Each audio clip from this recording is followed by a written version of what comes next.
அஸ்ஸலாமு அலைக்கும் வரஹ்மத்துல்லாஹி வபரகாத்துஹு. இன்னைக்கு துல்ஹஜ் பிறை 7. இன்றைக்கி இஸ்லாமிய வரலாறில் இமாம் நசாயி ரஹ்மத்துல்லாஹ் அவர்களை பற்றி பார்க்க போகிறோம். இவங்களுடைய இயற்பெயர் என்ன அப்படின்னு சொன்னால் அஹ்மது பின் ஜுஐப். இவங்களுடைய வம்சாவளி பெயர் என்ன அப்படின்னு சொன்னால் அபு அப்துர் ரஹ்மான். குராசான் நாட்டில் நஸா என்னும் நகரில் ஹிஜ்ரி 215 பிறக்கிறாங்க. ஆரம்ப கல்வியை அவங்களுடைய ஊர்லேயே தான் படிக்கிறாங்க. பிறகு உயர்கல்வி படிக்கிறதுக்காக குராசான், ஹிஜாஸ், மிஸ்ரு, ஈராக், ஷாம் மற்றும் பல தீவுகளுக்கு பயணம் மேற்கொள்கிறாங்க. கடைசியில் மிஸ்ரு நகரத்திலேயே அவங்க குடியமர்ந்துட்டாங்க, அதாவது அங்கேயே தங்கிட்டாங்க. இவங்க ஹதீஸ் சம்பந்தமான அநேக நூல்களை இயற்றிருக்காங்க. அவற்றில் ஒன்று தான் என்னது அல் முஜ்தபா என்னும் அரிய நூல். இதே தான் நம்ம எப்படி அழைக்கிறோம் அந்த நூல் அப்படின்னா நஸாயி அப்படிங்கிற பேர் வச்சு நமக்கு தெரியும், சரிங்களா? அந்த நூலை தான் நஸாயி அப்படின்னு சொல்லிட்டு நம்ம அறிஞ்சிருக்கோம். அது சுனனுல் குஃப்ரா என்னும் நூலின் சுருக்கமே என்னது நஸாயி, சரிங்களா? சுனனுல் குஃப்ரா என்ற நூலோடைய ஷார்ட் ஃபார்ம் தான் என்னது நஸாயி அப்படின்னு சொல்கிறாங்க. இமாம் நஸாயி அவர்கள் ஒரு புறம் ஹதீஸ் அறிவிப்பாளர்களை பற்றிய ஆய்விலும் ஒப்பற்று விளங்கினாங்க.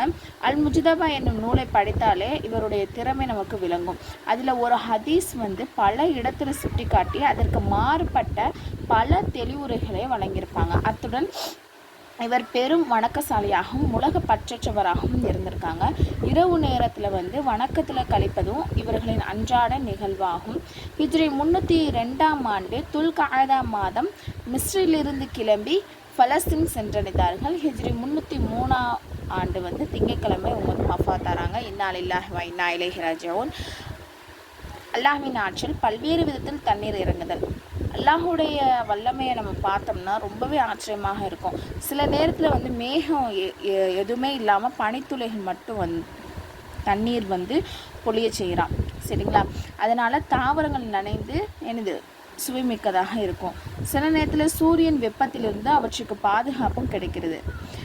சில வேளையில் பெரும் மழையை கொடுத்து அழிவுக்கான சூழ்நிலையும் உருவாக்குறான். சில வேளையில் பனிக்கட்டியை பொழிய வைத்து குளிரை ஏற்படுத்துகிறான். பனிப்பாறைகளும் மலை செடி நதியாகவும் அல்லாஹ்வின் துதிப்பாடுவதில் ஈடுபட்டு விடுகின்றன.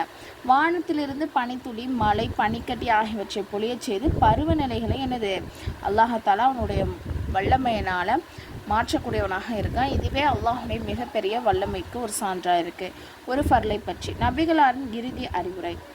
ஸல்லல்லாஹு அலைஹி வஸல்லம் அவர்கள் இறுதியாக மக்களுக்கு கூறிய அறிவுரை என்ன அப்படின்னு சொன்னால், தொழுகை மற்றும் அடிமைகள் விஷயத்தில் அல்லாஹுக்கு அஞ்சுங்கள். அதாவது அவர்களின் உரிமையை வழங்கிடுங்கள். அடிமைக்கு உங்களுடைய உரிமையை வழங்கிடுங்க. தொழுகையை நிரந்தரமாக தொழுதிடுங்கள். ஒரு சுன்னத்தை பற்றி சட்டையின் கைப்பகுதி மணிக்கட்டு வரை. ரசூலுல்லாஹ்வுடைய சட்டையோடைய கைப்பகுதி எதுவரை இருக்கும் அப்படின்னு சொன்னால் அவங்களுடைய மணிக்கட்டு வரையும் இருக்குமா. ஒரு முக்கிய அமலின் சிறப்பு, சமரசத்தின் சிறப்பு. ஸல்லல்லாஹு சொல்லியிருக்காங்க, எவர் தனக்கு நீடித்த ஆயுளையும் இரணத்தின் அபிவிருத்தியும் விரும்புகிறாரோ அவர் தனது உறவுகளோடு சமாதானமாக இணங்கி வாழவும். ஒரு பாவத்தை பற்றி பிறருக்கு காண்பிப்பதற்காக தொழுகை. ஸல்லல்லாஹு சொன்னாங்க, பிறர் தம்மை பார்ப்பதற்காக எவர் தொழுகிறாங்களோ அவர் அல்லாஹ்வின் துச்சமாக நினைத்தவர் ஆவார். உலகத்தை பற்றி உலகை விட்டு தவிர்த்திடுங்கள். ஸல்லல்லாஹு சொல்லியிருக்காங்க, என் முன்னே உலகம் வெளிப்பட்டது, என்னை விட்டும் விலகிப்போ என்றேன். அது போகும்போது என்னிடமிருந்து தாங்கள் தப்பித்து விட்டீர்கள். ஆனால் தங்களுக்கு பிறகு வருபவர்கள் யாரும் என்னிடமிருந்து தப்ப முடியாது என்று கூறியது. மறுமையை பற்றி சிராத்தில் பாலத்தில் முக்மீன்களின் நிலை. குர்ஆன் அல்லாஹ் தஆலா சொல்றான், முக்மீனான ஆண்களையும் முக்மீனான பெண்களையும் பார்க்கும் மறுமை நாளில் அவர்களுடைய ஒளி அவர்களுக்கு முன்புறத்திலும் வலப்புறத்திலும் விரைந்து செல்லும். இன்றைய தினம் உங்களுக்கு நற்செய்தி ஆகிறது. சுவனச்சோலைகள் ஆகும்.